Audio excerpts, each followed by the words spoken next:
Rock Lee vs Gaara is one of the greatest fights in Naruto. It's the underdog versus the invincible opponent in Gaara, set up into a complete character and thematic experience. Every beat from Lee's refusal to quit, to Gaara's emotional isolation, to the way the match's rule forced them into different kinds of courage, builds momentum while keeping the stakes personal. It's also a showcase of storytelling craft. The fight choreography and the narrative structure reinforces each other so tightly that the viewer feels the meaning of the battle, not just a spectacle. At first glance, the match is a tournament bout, but the story uses the fight to answer a deeper question. What does strength actually mean? Lee represents effort as identity. His entire existence in the narrative is built around the idea that skill can be shaped through training and that limitation doesn't have to define one's destiny. Gaara, on the other hand, represents power as defense. His strength isn't just physical, it's psychological. He's beaten you before he's even beaten you. His sand is almost an extension of how he experiences the world. Controlled, guarded, and ready to destroy because all the connections in his life has hurt him. Because the fight is built on that contrast, it doesn't feel like two random combatants exchanging techniques or just duking it out. It feels like two philosophies colliding, one versus the other. Which one's gonna come out on top? The major thing that makes Lee such a lovable character is the fact that he's an underdog. Everyone loves a good underdog story, but they don't always go well. A common reason why underdog fights usually fail is that the story tries to make the underdog lose regardless. Or if they do win, it feels like a gimmick, it's cheesy, it's not really earned. This fight between Lee and Gaara avoids that. It makes the underdog's path to impact, his impact on the battle, structural, not accidental. Lee's actually putting in work. He's not sitting down the sidelines relying on the power of friendship or getting powered up by some random ass pull. This is all hard work that he's gained. Lee doesn't suddenly become the strongest person alive. Instead, the fight gives him a consistent pattern. He starts behind, he adapts. He pushes beyond what anyone thinks is possible. He forces Gaara to respond in ways that reveal Gaara's... Which is why when Lee is in trouble throughout the fight, the viewer can understand why it matters. It isn't watching someone take damage and somehow coming out unscathed. It's watching someone progressively change the terms of the battle. What makes Gaara such a great villain in Kid Naruto is the fact that Gaara isn't just a monster. He's a person who fear has a body. A major reason this fight lands emotionally is that the fact that Gaara is portrayed as terrifying and understandable. Before you even get deep into the mechanics of the match, Gaara's presence tells you he doesn't fight like someone eager to win. He fights like someone trying to prevent pain. His brutality reads as a survival strategy. That's why the sand techniques hit harder than cool powers. The fight communicates that Gaara's attacks aren't only offensive, they're preemptive. They're what happens when someone believes they can only be safe by ensuring others can't hurt them. So when Lee keeps pushing forward, it's not just resistance to stand, it's resistance to the logic Gaara lives inside. Which is why Gaara feels the need to try to kill Lee at the end of the battle. The narrator uses the fight to reveal what each character fears. Great fights don't just test strength, they test philosophies, identities. Lee's fear of being reduced to uselessness.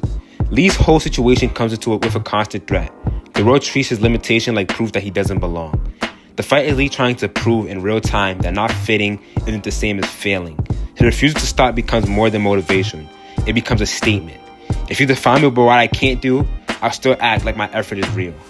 Gaara's fear. Connection as a threat. Gaara's powers look like a shield and his emotional history shapes how he experiences closeness. He operates under the belief that relationships lead to pain. So when Lee's presence refuses to match Gaara's expectations, refusing to break, refusing to fear, refusing to break become another thing that gets eliminated, it disrupts that shield.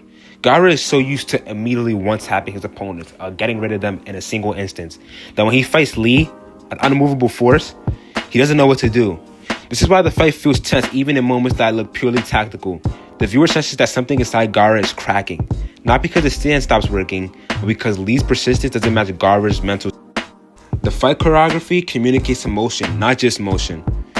This fight is memorable because the action language matches each character's personality. Lee's movements read as determined and desperate in the best way. Like every step costs something. I mean, it was amazing when he takes out the kunai and he starts swinging it around. You can tell Lee's trying to figure out a way to crack this egg. The way he accelerates and pitches his body makes the viewer feel the weight of his choice. Gaara's movements, on the other hand, read as controlled and inevitable.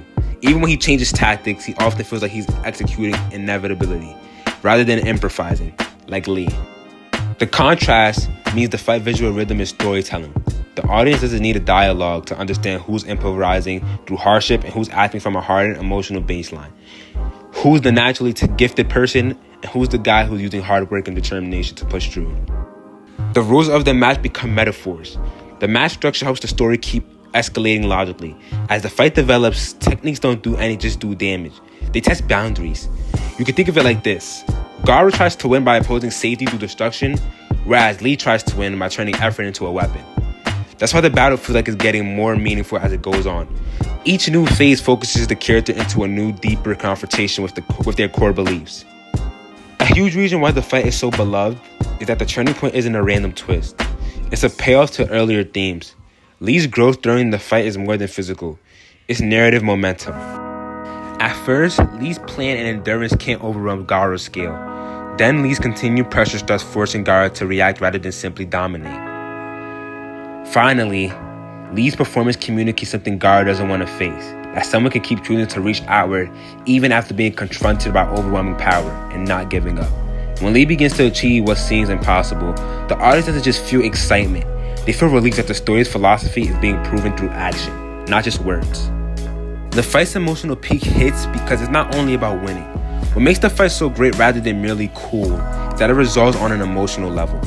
The match demonstrates that Gaara isn't healed instantly. Lee isn't suddenly validated by a magical loophole.